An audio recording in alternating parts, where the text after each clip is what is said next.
actually sat in that little throne right there. That's an ancient Roman throne. Wow. And she would survey all of this. We don't go in here now, but originally visitors did come in to the courtyard. On opening night, 1903, she starts building the museum in 1899. She finishes it in 1903. And on opening night, up in the rooms on the second floor, she has an incredible party. Partway into the party, she opens up the curtains. And there are Chinese lanterns hanging from all the plants here, and the Boston Symphony Orchestra is playing right here. It's playing. Yeah, magical also. So, what happened with the statue? So many ancient statues have lost parts. So that's a statue from 2 AD also. 2 AD. Ancient 2 AD, the letter's AD, so it's over 2,000 years old. So many parts are lost from statuary. But tell me, just look around. What are some words that come to mind for you as you look around this area? It's like I have been before. Really? I mean, maybe another lifetime. You never know. That's cool. That's cool. She loved Venice, and many of these parts are parts from buildings in Venice. So she's created a kind of a Venetian classical courtyard here, and that was one of the feelings that she wanted. It's like an ancient Roman courtyard, but also it has a very Venetian feel because of all these parts of buildings that she herself assembled here. Assembled. She put this whole thing together herself. She didn't leave us any instructions about why she did what she did. Yeah. We're left to figure it out ourselves. But she did everything herself. Wow. It's amazing, isn't it? Yes. No spreadsheets. She just did this herself. She bought everything and she placed it herself. And if we move anything, if we sell anything, except for the flowers, those can change obviously, but if we sell anything, if we move anything, if we add anything, everything has to be sold at auction in Paris, and all of the money will go to Harvard University. That's part of her will. When she left this for the education and enjoyment of the public forever. And that's one of the stipulations in her will, is that we cannot change anything here. She made some changes while she lived here. She lived here for 20 years, and she died. She lived up on the 4th floor. 4th floor. Yep. Where we don't go. So we cannot make any changes to the 1st, 2nd, or 3rd floor, which included, when she lived here, only candlelight. There were no electric lights on the 1st, 2nd, and 3rd floor. Only candlelight. I mean, like any. She loved at first that was not a technology that was available when she first built it, but as electric lights were used, she put them in her living quarters, but she loved the drama of the light from a candle, and she also wanted to transport you to the Renaissance, transport you to an ancient garden, and in those places you would only have candlelight. Pretty That's cool. Nice. Yeah. I mean, one of the things that happened then was that people didn't have a chance to travel. Yeah. So they could come here. It was her idea that someone could come here, somebody from this young, unsophisticated country of America that was deep into the Industrial Revolution. They could come here and say, this is what it's like to be in Rome. This is what it's like to be in Venice. This is what it's like to be in Italian Renaissance palazzo. So she gave people these experiences, which was really wonderful thing to do. Yeah, it's like nothing in returns. She gave everything. Very cool. Now I'm going to show you one of her favorite things. I'm getting lost. You haven't gone very far. You haven't even gone upstairs yet. Oh, yeah. And this is one of her favorites and also one of mine. There are a lot of people here because this is one of the favorite works of art in the museum. It's by her. Here, let's go over here. So Isabella didn't leave notes. She didn't, but she also didn't put signs on her people to feel that they had to have a knowledge of art history in order to enjoy everything there. So this is one of the very few things where she does actually, it's kind of covered up, but over there's a sign. It was painted by her friend, John Singer Sargent. Have you heard of him before? John, you said? John Singer Sargent. He was a very popular painter in the late 1800s and early 1900s. 1900. Okay, early 1900s.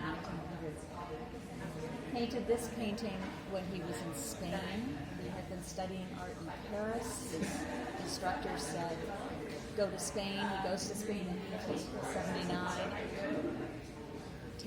Just goes to all of these performances. Do you know what they're doing? Or you have any idea what's going on in this artwork? Like they're playing something. Maybe it can be from the emotion, and someone looks like that person is like is playing, he's imaging something when he's playing. This person that's leaning back? Yeah. Yeah, Like, okay. Like he's lost in the lost in like in the music. in the music and the moment also. Like Right. It's a beautiful painting of flamenco dancing. Flamenco is a Spanish dance that this artist absolutely loved. And he captured the feeling of being in. Once again, we're getting immersed in an experience here. When you look at this, you feel a little bit like you're part of the audience. yeah. So Isabella has tilted the frame forward. She has painted the walls the same color as the cave where this was taken, and she's put items around to make you feel like you're actually immersed in this experience. She's also done this. See what's over there? This is the mirror, right? A mirror. Why do you think she might have put a mirror here?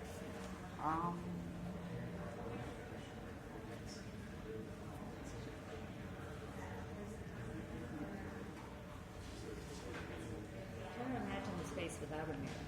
What do you think the mirror does for you?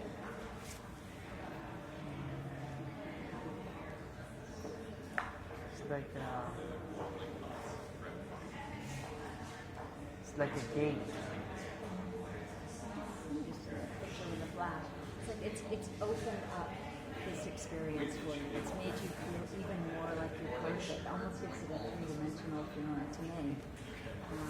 Like if you look at the art, it's like someone captured the picture, because I know it's painting, but the artists are very, very talented, because if you look at the shadow, it's like a real, and it's not easy to capture everything and paint it and express by yourself. By your painting. It's not easy. Mm-hmm. Well, he was a master, John Singer Sargent. He was one of the great artists of that time. And she saw this painting and wanted it very badly, but it belonged to her cousin. And so she said to him when he was moving out of a house, I want to make sure that your painting's okay. I'll hold it for you in my museum. And he said, oh, that's a wonderful offer. So she didn't just hold it in her museum. She built this whole amazing structure for it. She tilted it like this. She put the mirror up. She surrounded it. She did this beautiful arch that is supposed to be reminiscent of the type of architecture you would have had in Spain at that time. And he came and saw it and said, you have to have it.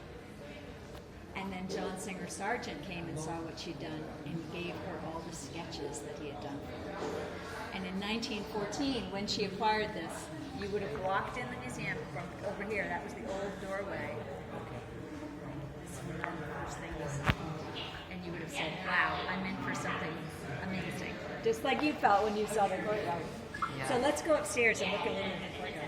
I could talk about this museum all day, so you got to keep me moving. Let's go up this. Now you have to come back on a sunny day when you can just wander and come with a friend. And I'll give you a couple of hints about how to navigate around here when you come back.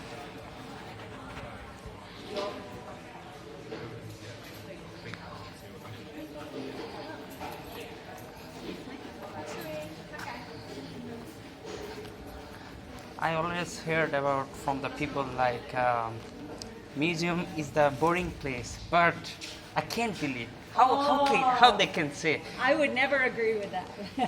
I feel like I don't want to go home. Well, now you're going up into the museum. Yep. Okay. So this is exciting. I want you to also, well, actually, it's funny. The fountain is turned off. Normally there's a fountain going there all the time. And so you can hear, you can smell the flowers, you can hear the water, you can hear it over here. You can see this incredible sight. She's engaging all of your senses when you're here. So let's go upstairs and we'll take a look at it.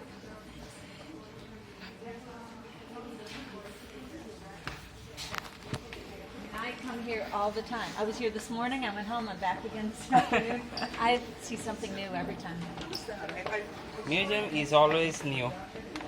It's never getting old. Now we're going to walk through what she called the early Italian room. So she gave names to all of these rooms. This is the early Italian room.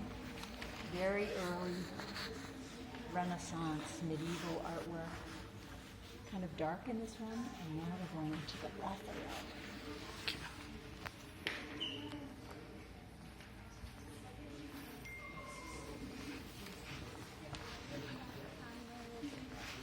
Just take a minute to look around. What's the name of your class at Bunker Hill that you're taking? 111. Yeah, what's the name of it? What's the subject? English 111. English 111. So look around in here. This is called the Raphael room. And once again, look over to the window and look out. It's so pretty because only one person can fit this.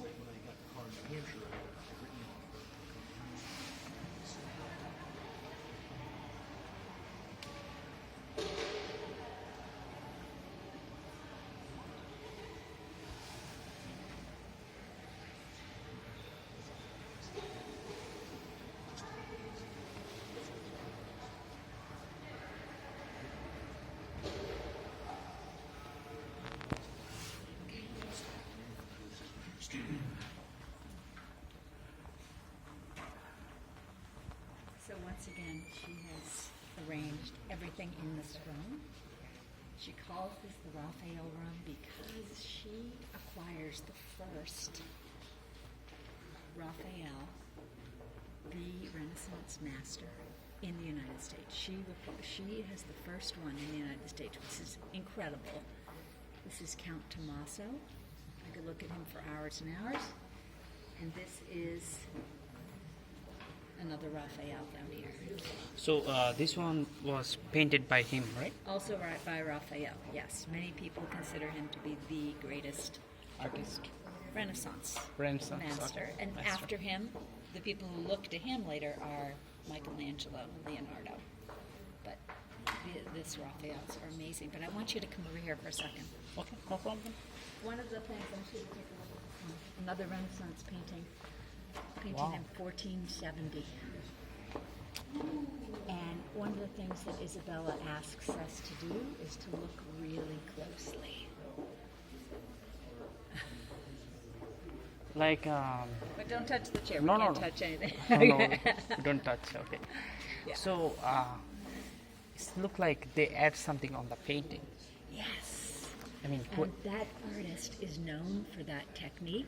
And now imagine that that is on an altar in a church in Italy. And there's candlelight, and the lights are flickering, and that having that gold relief on there just makes it even more magical to look at it because it makes it really flicker more. I love that. So what else are you noticing about that painting? What strikes you? it's look like a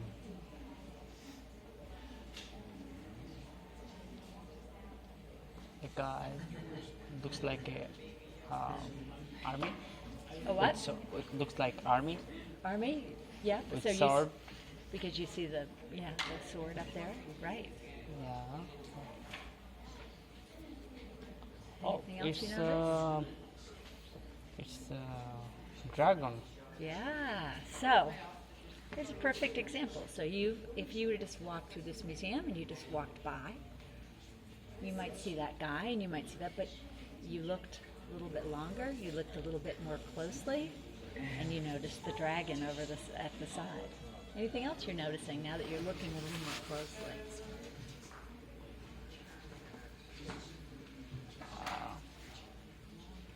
The palace. He was outside the palace. Yeah. Um, The buildings in the background look like a palace to you. yeah, a guy was sitting over there. Looks like, This little figure. yeah, he's looking at someone, like requesting something. So what do you see that makes you say that that figure is requesting something? Yeah, and there is, I think, there is a two guy in front of him. I don't know, it's like lady Where do or you see that? Oh, this. There's the one that's kneeling. yeah. Do you and see another figure? another figure over there. Maybe. Yeah. So this is the story of Saint George and the Dragon, a famous story from the Bible. And Okay. Saint George, that's why he looks very calm, because he's saintly, and he's using that sword to kill the dragon. And that figure up there is praying for, please save me, save me. So in the Renaissance, it's an early Renaissance painting, but it has perspective. It has that feeling of depth in there. It's compressed. The action is very small. It's amazing. It's one of my favorites. I love it. So now we're going to walk into another room where the tapestries are. So here's a picture of Isabella right here. Oh, okay. There she is. And she's in Venice. So we talked about how she loved Venice and the downstairs. And she's opening up those doors. She's having a party, and there are fireworks going on in the background. And she's opening up the doors so her guests can say, "Oh, fireworks." Isn't that amazing? Yeah, she's beautiful. So now we're going to go in here. So the mending project, what you're going to be doing, we're going to go straight ahead. We're going to have to skip that one. The mending project is all about different contemporary ways of looking at tapestries, of looking at fabrics, and you're going to see that when we go up into the room where you're actually going to do the mending. But right now, we're going to do something called the in-ear opera. A composer named David Lang has been inspired by our tapestries to create an opera, and the opera is not to be listened to by with an orchestra. It's to be listened to yourself with earphones. So we're going to take a look at a tapestry, and then we're going to listen to one of the 5 movements that he's written. Okay? Okay. So,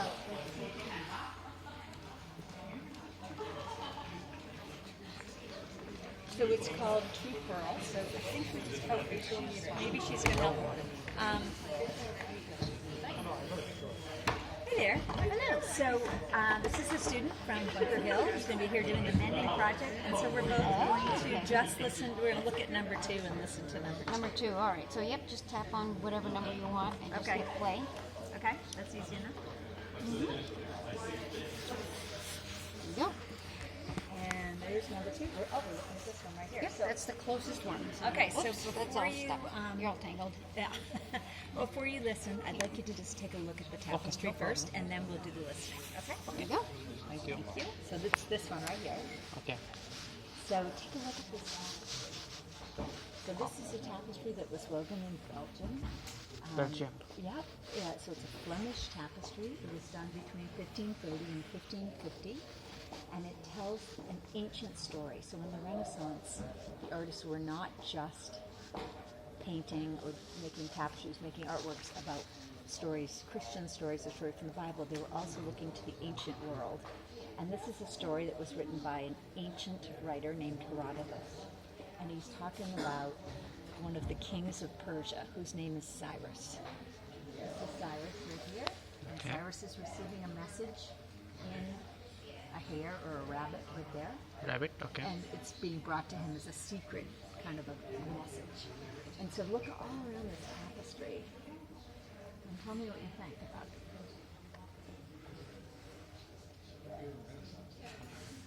And tapestries were owned by only the wealthiest people could own a tapestry. They would take about 8 years to make. And many, many people were involved in the weaving. So this was like painted or Now it's all woven. See- It's all done with different colored threads. okay. I thought it was like sewing. It was made by sewing. It is sewing, but it's not painted at all. It's woven. So difference between weaving and sewing is that weaving there are threads that come down and then they go like this through, and they have the loom and they push down. You know, all over the world, weaving is done that way. Yeah. This is very complicated weaving. Yeah, and it's very hard. In my country, we call it nokshikata. We do the same thing. The same thing. Yeah. But What country is that? Bangladesh. Bangladesh. Yeah. So that it's the same thing that's still done, and we're going to see some weaving when we go upstairs to some modern weaving. They're using the same method. The strings that go this way, the strings that go this way that we weave through. Yeah. Yeah. So let's listen. Can I ask you something? Arabica?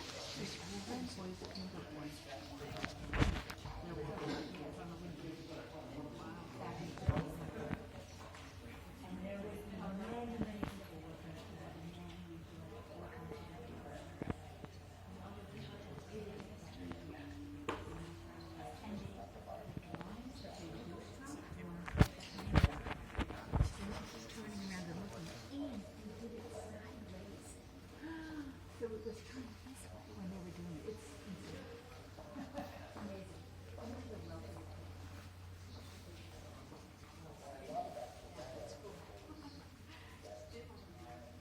All right, let's listen because we have to go off to the mending. Okay. I could show you things all day. No problem.